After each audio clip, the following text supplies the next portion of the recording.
राष्ट्र की बात। नमस्कार, राष्ट्र की बात में आपका स्वागत है। मैं हूं मानक गुप्ता। शुरुआत करते हैं इस वक्त की बड़ी खबर के साथ। दिल्ली हिंसा में मरने वालों की संख्या 27 हो गई है। जी हां, दिल्ली दंगों में 27 लोगों की अब तक मौत हो गई है। 25 लोगों ने जीटीबी अस्पताल में दम तोड़ा है, जबकि 2 लोगों की जान गई है एलएनजेपी अस्पताल में। और अब भी सिर्फ इतना ही नहीं, अब भी कई ऐसे मरीज हैं, कई ऐसे घायल लोग हैं जो अस्पताल में जिंदगी और मौत की जंग लड़ रहे हैं। यानी ये मरने वालों का आंकड़ा और ऊपर जा सकता है।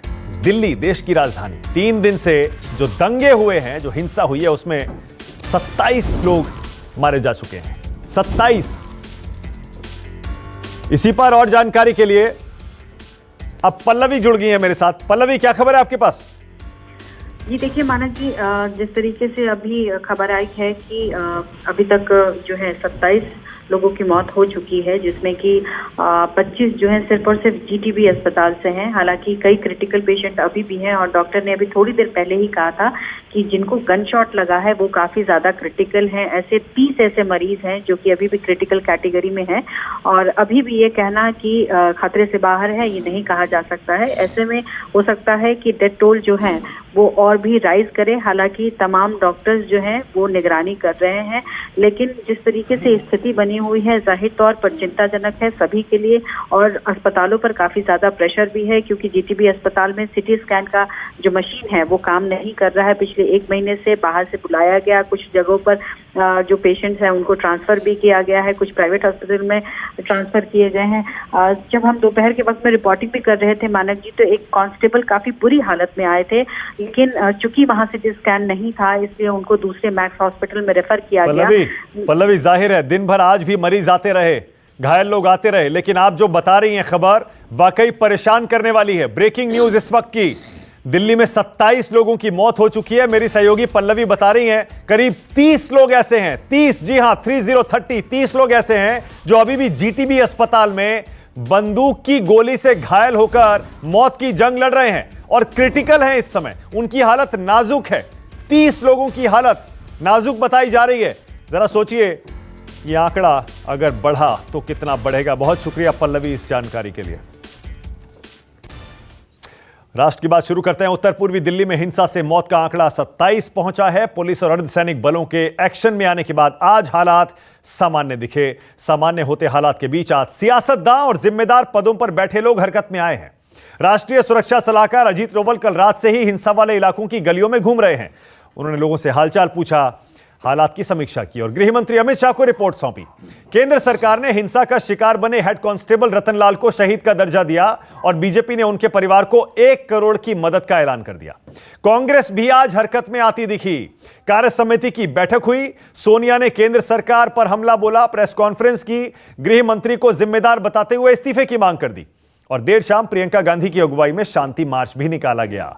वहीं दिल्ली के सीएम अरविंद केजरीवाल ने भी विधानसभा में गृह मंत्री अमित शाह से हिंसा वाले इलाकों में सेना की तैनाती की मांग की। हेड कांस्टेबल रतनलाल के परिवार को 1 करोड़ की मदद का भी केजरीवाल ने ऐलान किया और परिवार के एक सदस्य को नौकरी देने का भी वादा किया। इसके अलावा शाम होते होते हिंसाग्रस्त इलाके का हालचाल लेने भी अरविंद केजरीवाल पहुंच गए। यानी 27 मौत और हिंसा शुरू होने के करीब 80 घंटे बाद जिम्मेदार लोग और पक्ष विपक्ष के नेता एक्टिव होते दिखे हैं। ऐसे में राष्ट्र की बात में आज का सवाल, 27 मौत के बाद, जी हां फिर से 27 मौत के बाद बाइट, कैमरा और एक्शन। बाइट आप समझते ही हैं, टीवी की भाषा में जब कैमरे पर माइक के सामने कोई नेता कुछ बोलता है और हम उसे आपको सुनवाते हैं, उसे बाइट कहते हैं। बड़ा लंबा इंटरव्यू होता है और छोटा सा जब कुछ वो बोलता है उसे बाइट कहते हैं। तो बाइट, कैमरा, एक्शन, 27 मौतों के बाद इसी पर बहस करेंगे।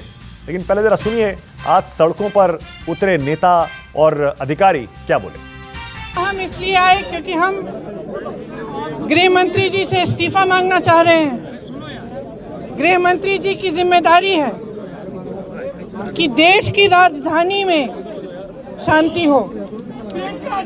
सरकार की जिम्मेदारी है, वे इस जिम्मेदारी को निभाने में असफल हुए हैं। कई बार जब हम नीचे वाले पुलिस वालों से बात कर रहे थे, पता नहीं क्या कारण थे, वो बोले जी ऊपर से ऑर्डर नहीं मिल रहे कि आप एक्शन ले सकते हो, नहीं ले सकते। लेकिन कई सारे वीडियो भी घूम रहे थे उस वीडियो में कहीं कहीं ऐसे भी थे जो कुछ पुलिस वाले, जैसे हम सुनते हैं कि एक मछली सारे तालाब को गंदा कर देती है, कुछ हो सकता है ऐसे इंसिडेंट्स थे जहां पे पुलिस भी मदद कर रही थी उपद्रवियों की। पुलिस अपना काम कर रही है, पुलिस मुस्तैदी के साथ सिचुएशन इज अंडर कंट्रोल। तरफ जो है पूरी वो है, एचएम साहब ने पूरा एक एक चीज का अरेंजमेंट किया, एक एक गली के अंदर आप देखिए, आप मिला के लोगों से ये सारी की सारी चीजें 3 दिन पहले क्यों नहीं हो सकती थी? आज राष्ट्र की बात में मेरे साथ बीजेपी से सुदेश वर्मा यहाँ स्टूडियो में आ गए हैं, कांग्रेस की तरफ से आसिफ मोहम्मद खान है, आम आदमी पार्टी से प्रीति मेनन शर्मा को आप देख पा रहे हैं, और स्टूडियो में वेद भूषण आ गए हैं, retired DCP ACP Delhi police में।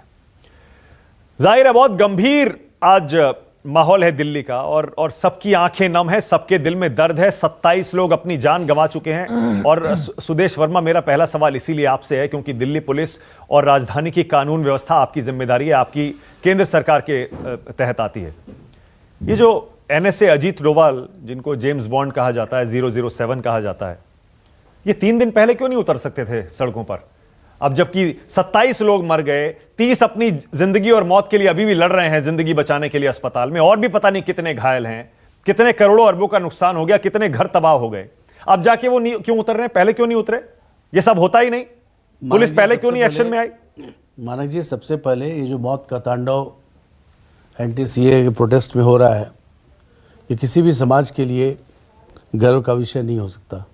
बहुत दुख है कि समाज को ऐसे परिस्थिति से गुजरना पड़ रहा है। जिसके यहाँ मौत हुए वो धर्म नहीं देखते, कास्ट नहीं देखते, उनके घर में जाके देखिए कितना दुख पहुंचा होगा। आप दिल्ली पुलिस पर ब्लेम कर सकते हैं, हम पर ब्लेम कर सकते हैं, लेकिन हकीकत को अगर आप देखेंगे, किसी ने भी नहीं सोचा होगा कि ये प्रोटेस्ट इतना वायलेंट हो जाएगा और इतना उग्र होगा। सिर्फ प्रोटेस्ट वायलेंट हुआ है? सुनिए, प्रोटेस्ट वायलेंट हुआ है? सुनिए ना, सारी जिम्मेदारी प्रोटेस्टर्स की है। सुनिए ना सर, सुन लीजिए ना, मैं आपके प्रश्न का जवाब देने के लिए बैठा हूँ। शाहीन बाग जब हुआ था, सब बोलते थे बहुत पीसफुल प्रोटेस्ट है, हालांकि वहाँ से बहुत प्रोवोकेटिव स्लोगन्स वहाँ से दिए गए, कांग्रेस के नेता भी गए, आम आदमी पार्टी के भी गए। सुदेश वर्मा, गोल गोल मत घुमाइए, माफ करिएगा सुदेश वर्मा, मैं आपको सुप्रीम कोर्ट और हाई कोर्ट की टिप्पणी पढ़कर सुनाऊं आपको? केस मानक जी, सुप्रीम कोर्ट और हाई कोर्ट ने क्या कहा है, पढ़कर सुनाऊं?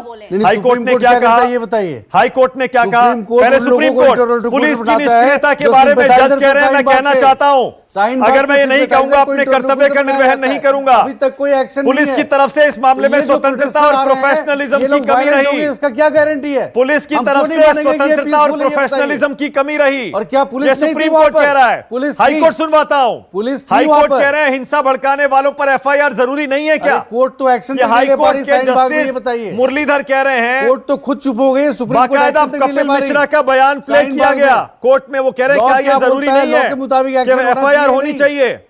सैकड़ों लोगों ने वीडियो देखा और पुलिस कुछ नहीं कर रही है। एंटी-सीए प्रोटेस्ट को फुएल किया है। सुदेश वर्मा, मेरा सवाल अभी भी वही है, 27 लोग की मौत का जिम्मेदार कौन है? NSA अजीत डोभाल 2 दिन पहले क्यों नहीं उतरे? पूछिए सोनिया गांधी से, 2 दिन पहले क्यों नहीं उतरे? बोला था कि सीए के प्रोटेस्ट अजीत डोभाल पहले क्यों नहीं उतरे? पूछिए अरविंद दिल्ली पुलिस ने 3 दिन पहले एक्शन क्यों नहीं लिया? कि आइए प्रोटेस्ट करिए। 27 लोगों के खून, प्रोटेस्ट वायलेंट 27 लोगों का खून किसके हाथ पर है? ऐसा हो सकता है, इससे बचिए, लेकिन किसी ने साथ नहीं दिया। दिल्ली पुलिस को तो सैल्यूट देना चाहिए। सुदेश वर्मा, इतने धैर्य से काम किया, सरकार में बैठे हैं, आप विपक्ष में नहीं हैं जी, सैल्यूट के काबिल है। इतने धैर्य से काम किया दिल्ली पुलिस ने। ये धैर्य ही नहीं दिखाना चाहिए था। बिल्कुल, 3 दिन का धैर्य 27 लोगों की जान ले गया। मैंने पहले दिन ही 3 दिन का धैर्य 27 लोगों की जान ले गया। सुदेश आप वर्मा, बोलिए कि ये नाजी लोग हैं। धैर्य के लिए उनकी पीठ थपथपा रहे हैं। तो सिर्फ उनका क्रिटिसाइज करते हैं तो आप बोलते हैं नाजी हैं। प्रीति शर्मा, पुलिस को पूरी प्रीति मेनन शर्मा, जो चाहती थी वो कर सकती थी। प्रीति, आपसे भी बहुत सारे लोगों को बहुत सारी शिकायतें हैं। अरविंद केजरीवाल, चुनाव खत्म हो गया, लेकिन लगता है आम आदमी पार्टी इलेक्शन के मोड से बाहर नहीं निकल रही है। जब 27 लोग मर गए तब जाके असेंबली में बोल रहे हैं अरविंद केजरीवाल, और आज भी किसी को जिम्मेदार नहीं ठहरा रहे हैं इस हिंसा के लिए। इलेक्शन मोड में है, लगता है अभी भी कोई नाराज ना हो जाए। आई थिंक आपने देखा कि अरविंद केजरीवाल जी ने आज भी बताया कि दिल्ली पुलिस अपने काम में बिल्कुल निफल रही है। उन्होंने ये तक बताया कि दिल्ली पुलिस के कई अफसरों ने हमें बताया कि हमें ऊपर से ऑर्डर नहीं पड़ रहे हैं। कल आपने देखा कि अरविंद केजरीवाल जी होम मिनिस्टर से मिलने गए। परसों रात आपने देखा कि रात के 4 बजे तक हमारे मंत्री और हमारे एमएलए एलजी हाउस के साथ सामने बैठे रहे। हमें बार बार एश्योरेंस दिया कि एक्स्ट्रा पुलिस डिप्लॉय की गई है, लेकिन एक्स्ट्रा फोर्सेस बच आज डिप्लॉय की गई। अगर ये 48 आवर्स पहले जब हम एलजी के घर के बाहर धरना दे रहे थे डिप्लॉय कर दी जाती, तो शायद ये डेथ टॉल इतना ज़्यादा नहीं होता। अब जब केंद्र सरकार ने डिसाइड किया कि वो दिल्ली में अमन लाना चाहते हैं, उन्होंने करके दिखाया, राइट? ये ताकत है उनके पास। आज एनएसए डोवल और extra deployment of police forces से उन्होंने आज दिल्ली पे कहीं हद तक अमन और शांति वापस एस्टैब्लिश कर दी है। ये उन्होंने 48 आवर्स पहले क्यों नहीं किया? क्यों हाथ पे हाथ रख के बैठे हुए थे? हमने बार-बार अपील मौत का जिम्मेदार कौन? मैं आपसे सीधा सवाल पूछता हूं, 27 लोगों की मौत का जिम्मेदार कौन? अरविंद केजरीवाल सीधे सीधे क्यों नहीं कहते, जैसे प्रियंका गांधी कह रही हैं गृह मंत्री को इस्तीफा देना चाहिए? अरविंद केजरीवाल स्टैंड ही नहीं ले रहे अभी भी। आप भी देखिए, बस केंद्र सरकार से हम ये कर रहे थे, हम वो कर रहे हैं। 27 लोगों की मौत का जिम्मेदार कौन? बताइए। आपने हमसे पूछा कि हम क्या कर रहे थे। मैं होम मिनिस्ट्री है 27 लोगों की मौत का जिम्मेदार, क्योंकि उन्होंने कानून व्यवस्था को टूटने दिया। आज हाई कोर्ट ने भी बोला कि 15 दिसंबर को एफआईआर क्यों नहीं फाइल हुई थी, जब पहला ऐसा वाकया आया कि लोगों को भड़काया जा रहा है। ये सेशन 2 दिन पहले क्यों नहीं बुलाया गया? कल क्यों नहीं बुलाया गया? आज क्यों बुलाया गया? पूरा देश जल रहा था, पूरा दिल्ली जल रहा था। हम लोग भी जमीन पे थे, हम भी सिचुएशन में हेल्प करने की कोशिश कर रहे थे। हमारी एम्बुलेंसेस तक नहीं जा रही थी, फायर ब्रिगेड अंदर नहीं जा रही थी। हमें बार बार दिल्ली पुलिस से मिन्नतें करनी पड़ी कि हमारी एम्बुलेंसेस लोगों ने आईबी ऑफिशियल्स को मारकर गटर में डाल दिया था। परिवार ने बोला ये बात। आप सोच सकते हैं कि कपिल मिश्रा इतना बेबुनियादी बात कर रहे हैं। वो कोई हमारे एमएलए नहीं है, वो काउंसलर है पहली बात तो, और उनका कोई ताल्लुक नहीं है किसी भी परिवार ने बोला है, सबने देखा है। झूठ बात आप आज भी कैसे बोल सकते हैं? शर्म की बात है क्या? आप क्या देखा है आपने? शुरू से ही उकसाते रहे। अमानतुल्लाह खान जो आपका एमएलए है, वो बस जलवा रहा था लाठी लेके साइड बाग में कि बस जलाओ। आम आदमी पार्टी के काउंसलर है, आप शर्म की बात है, आप किसी को मर्डर का अक्यूज कर रहे हैं। अगर आपको पता है उन्होंने मर्डर किया, मैडम सुन लीजिए मैंने क्या बोला है। अभी जाके उनके परिवार ने खुल्लम खुला बोला है मीडिया को। अगर आपको लगता है कि अगर उन्होंने किसी ने भी बोला है कि उन्होंने अरविंद केजरीवाल जी मुख्यमंत्री है, सोचा उन्होंने कि जाना चाहिए वहां पर। ओके, एक सेकंड आसिफ मोहम्मद खान और वेद भूषण। ओके, एक सेकंड रुक जाइए, एक सेकंड रुक जाइए। नोआखली में क्या किया पता है आपको? आज तू मैं का दिन नहीं है। आसिफ मोहम्मद खान और वेद भूषण। पहले आसिफ मोहम्मद खान, प्रियंका गांधी आज क्यों उतरी सड़क पर कैंडल मार्च के लिए? 2 दिन पहले क्यों नहीं उतरी? सीडब्ल्यूसी की मीटिंग आज क्यों बुलाई गई? कल या परसों क्यों नहीं बुलाई गई? सरकार पर जो दबाव आज बना रहे हैं वो 2 दिन 3 दिन पहले क्यों नहीं बनाया गया? देखिए, सबसे पहले तो मैं कहना चाहता हूं कि सब समाज में हिंसा की कोई जगह नहीं होनी चाहिए।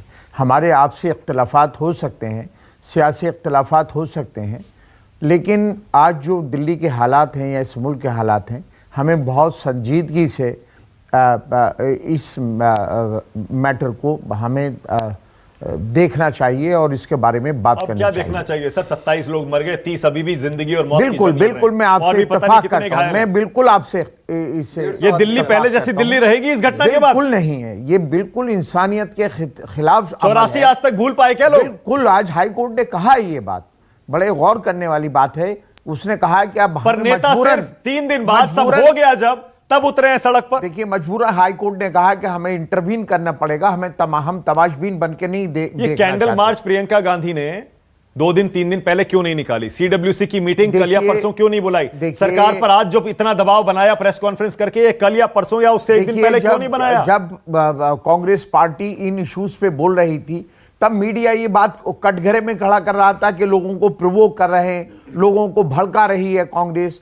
तो कांग्रेस ने कहीं ना कहीं मीडिया ने जो एक मैसेज देने की कोशिश की है, क्या बात करते हैं? देखिए, बिल्कुल मीडिया आपको प्लेटफॉर्म देता है आपकी हर बात कहने का। बिल्कुल ये बात, अगर आप शांति की अपील करेंगे, सरकार पर दबाव बनाएंगे कि पुलिस उतारे, आर्मी उतारे, हम आपके साथ खड़े हैं। देखिए, जब इस्टेब्लिश लोगों पे उंगली उठने लगेगी और जब लोग न्यूसेंस लोगों के हाथ में कोई मूवमेंट चला जाएगा, तो आप ये उम्मीद बहुत ज्यादा नहीं कर सकते। नहीं, वो पूरा मैं बताता हूं ना सर, जैसे मैंने अरविंद केजरीवाल के बारे में बताया, वेद भूषण, ऐसा लगता है आम आदमी पार्टी और कांग्रेस दोनों को डर है कि ये मामला ऐसा है, इसमें हाथ डालने से हाथ जल जाएगा, राजनीतिक नुकसान हो जाएगा। देखिए, पिछले 35 साल से मैं दिल्ली में सेवाएं की है, आपके मुंह से भी 84 एक्ट निकला था। आप बताइए किसकी गवर्नमेंट थी? मैं राजनीतिक बात में नहीं जानना चाहता, उसमें कितने आदमी मारे गए थे पूरे हिंसा के अंदर, आप बता दीजिए, आपके पास फिगर हो तो। आप नहीं, मैं आपको वही लॉजिक बता रहा हूँ। वो कांग्रेस बीजेपी ना करो, ये 84 है क्या? आप ये 2020 है। कांग्रेस बीजेपी ना करो और जो स्थिति है उनका आकलन करो। तो आप बताइए फिर, आप तो दिल्ली पुलिस में काम कर चुके हैं ना, 73 दिन क्या ऊपर से दबाव था क्या? कोई दबाव नहीं था। 73 दिन से ये जो बैठे हुए थे शाहीन अरे वो शाहीन बाग का मसला है। अब सुनो ना, उससे लिंक है, जुड़ा हुआ। आप सुनते नहीं, प्रॉब्लम तो यही है ना, उस मसले जुड़ा हुआ था। हमेशा आप ध्यान कीजिए, क्राइम के अंदर टाइम बहुत महत्वपूर्ण होता है। ठीक है, मान लिया वहां पर सुप्रीम कोर्ट इंटरवीन कर रहा था, वहां ऑलरेडी इन्वेस्टिगेशन चल रही है, सुप्रीम कोर्ट में विचाराधीन है। हिंदुस्तान में बाहर के हमारे गेस्ट आते हैं जो बहुत पावरफुल माने जाते हैं, ट्रंप, वो आते हैं।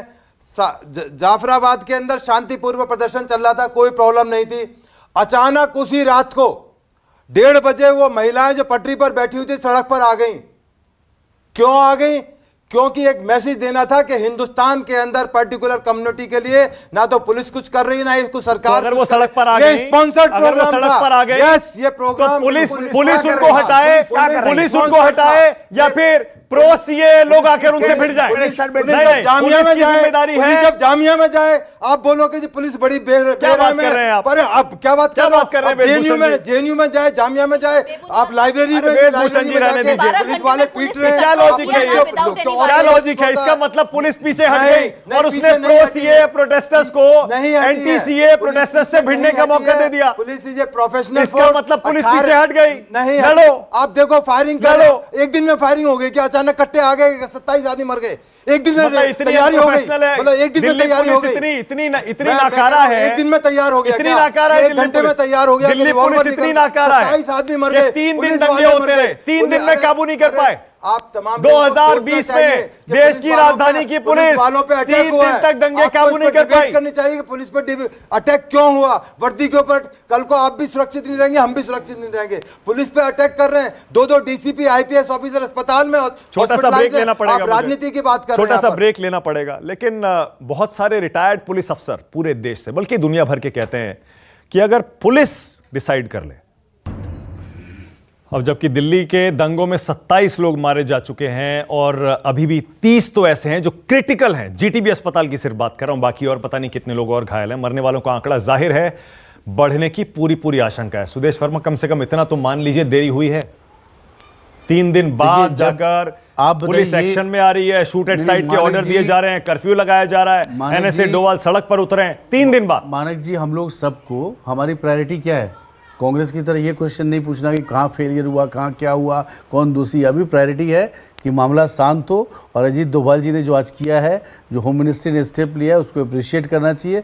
वहाँ के लोगों ने कल जाकर रात में कर्फ्यू लगाया है, आप बताइए, कल शूट एट साइट का ऑर्डर दिया है, 3 दिन पहले क्यों नहीं दिया? कल दिया ना, 24 घंटे के अंदर कंट्रोल में आया सिचुएशन। मैं कंपेयर नहीं करना चाहता मानक जी, नहीं तो 1984 के दंगे को याद दिलाऊंगा। अरे सर, 3 दिन तक मैं हम जमीन पर आपके पुलिस के अधिकारी और लाउड स्पीकर में आप बोलते थे, आप शूट एट साइट का ऑर्डर है, आप आज तक उंगली उठाते हो। अब जो भी है। अच्छा, एक सेकंड, ओके, ऑलराइट, एक सेकंड, ओके, एक सेकंड। प्रीति, आपके हिसाब से 3 दिन की देरी हो गई ना, और इसके लिए गृह मंत्री और सीधे केंद्र सरकार जिम्मेदार है ना? प्रीति, बिल्कुल, मुझे लगता है 3 दिन की देरी हो गई है। ये तो नहीं बोले केजरीवाल साहब मिले थे, बात कर रहे थे जैसे कि 24 के दंगे एक मिसाल हैं। जब ये बोल रहे थे, मैंने बीच में नहीं बोला, तो आई थिंक इनको केजरीवाल साहब की बात तो मानिए, इस तरफ से बात कर रहे हैं, मिले थे 84 के दंगे उसके बाद बात हुई एक थी, मिसाल है। ये सब बात नहीं करेंगे। क्या आप सोच सकते हैं कि ये एक कंपटीशन लगी हुई है दिल्ली में जहर फैलाने की? आप लोग सब एक दूसरे के ऊपर बोल रहे हैं, अभी भी चिल्ला रहे हैं, दिल्ली इतना टेंस है। हम सबको मिलके अभी थोड़ी तो शांति तरीके से बात करनी चाहिए, थोड़ी तो एक दूसरे को इज्जत देनी चाहिए। और जो गुजर चुके हैं, जो परिवार आज इतने दुखी हो गए, बिल्कुल सही है प्रीति, ये बात तो सही कह रही है। बिल्कुल, ये कम से कम अब हम संभल जाएं। क्लोजिंग कमेंट वेदभूषण आपको दे रहा हूं जी, क्लोजिंग कमेंट, कम से कम अब तो हम संभल जाएं। लेकिन इसका हिसाब तो करना पड़ेगा ना। बिल्कुल हिसाब। किसके हाथ खून से रंगे हैं वेदभूषण? बिल्कुल इसका किसके हाथों पर ये खून? आज तक 18 एफआईआर दर्ज हो चुकी हैं, 106 मरने के बाद एफआईआर। अरे भाई इन्वेस्टिगेशन 30 और मरेंगे अगर, एफआईआर भी एफआईआर कर लीजिएगा, उनके परिवार वालों को क्या जवाब देंगे? दर्ज ना करें उस पे, उसको भी ऐसे चल रहे थे। पहले कर लेते। अरे पहले कैसे? क्राइम से पहले एफआईआर हो जाएगी। पत्थरबाजी हो रही थी तब एफआईआर नहीं हो सकती। पुलिस ने एक्शन नहीं लिया, पुलिस गई नहीं। अगर एक्शन लिया होता तो आज ये हाल होता। वो रिवॉल्वर चला रहा है, 27 लोग मर गए होते। डंडे से उससे बात कर रहा है। अब मतलब उसको पुलिस गोली मार देती पहले राउंड मारने से अरे 2 लोग मार देती ज्यादा अच्छा होता, 27 लोग नहीं मरते। अरे फिर चैनल पर आप ही लोग कहते हैं बड़ी 2-4 के हड्डियां तोड़ देती। बहुत ही क्रूअल पुलिस है। जो भी दंगे कर रहे थे पहले दिन, उनकी हड्डियां तोड़ के उनको अस्पताल भेज देती, 56 आदमी उठाकर जेल भेज देती। डिटेन किए गए, आदमी अरेस्ट हुए उसके अंदर आदमी। ओके, मेरे पास टाइम भी खत्म हो रहा है। मानक जी, हाँ प्रीति, जल्दी से क्विक कमेंट प्रीति, जल्दी से। अगर ये कह रहे हैं कि अगर पुलिस सख्ती बरताती तो हम शिकायत करते। आप सपोर्ट करते पुलिस को? सबसे या पहले तो हाथ पे लांछन आप हाथ लगाती। खड़ी करी रहे या फिर वो सख्ती बरताती है।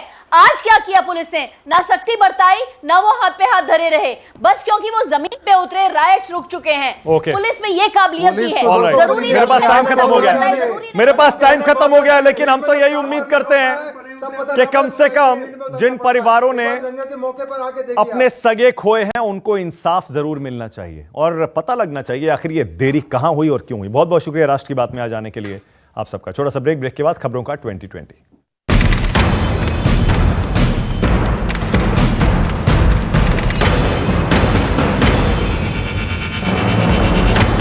राष्ट्र